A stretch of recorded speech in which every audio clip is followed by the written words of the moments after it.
और बड़ी खबर का हम रुख करेंगे नारायणपुर, जहां ब्लास्ट में 4 जवान घायल हो गए हैं। ब्लास्ट में घायल जवानों को एयरलिफ्ट किया गया है। महिला पायलट हेलीकॉप्टर से घायल जवानों को लेने के लिए पहुंची।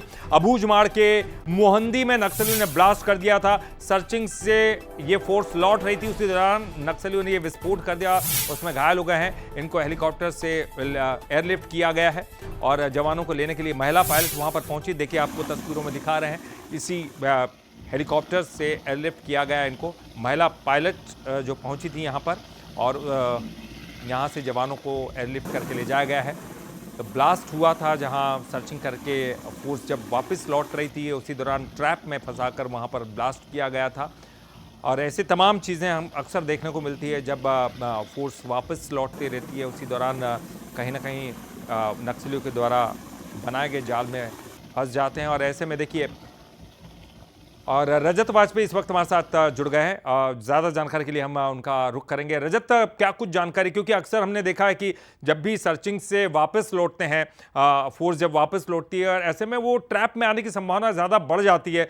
क्या नक्सलियों ने इसी तरह से कोई ट्रैप लगाया था? पहली बात तो ये। और अब घायल जवानों की स्थिति कैसी है, उनकी तबीयत कैसी है, क्योंकि उनको एयरलिफ्ट किया गया है?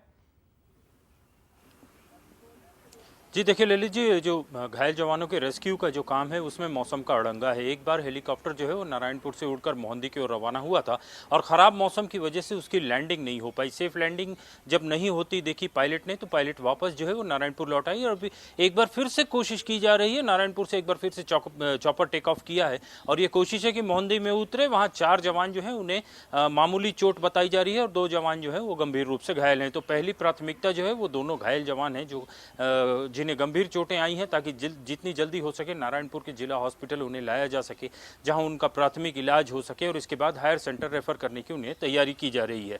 इसके अलावा अगर बात करें तो मोहंदी का वह इलाका जो अबूझमाड़ की सरहद है, इस पूरे इलाके में माओवादियों ने एक बड़ा ट्रैप बिछाने की कोशिश की थी।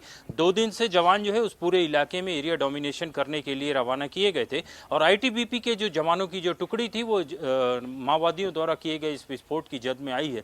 जिन 6 लोगों को चोटें आई हैं, बताया जा रहा है कि उनने न केवल वहां मौके से वहां निकलने में एक दूसरे की मदद की, बल्कि उस पूरे इलाके को एक बार फिर से सर्च करके कॉर्डन करने की कोशिश की गई है, ताकि यदि नक्सली वहां मौजूद हों और जो वहां दूसरे जो जवान ट्रूप के बचे हुए हैं उन्हें किसी तरीके का नुकसान न पहुंचाया जा सके। यही वजह है कि नक्सलियों की पूरी जो मंशा है वो धरी की धरी रह गई। हालांकि कुछ जवानों को चोटें जरूर आई हैं, लेकिन इससे नक्सलियों के मंसूबे जो है पूरी तरीके से विफल हुए हैं और एक बार फिर से उस पूरे इलाके में फोर्स जो है वो नक्सलियों पर भारी पड़ती हुई दिखाई दी है।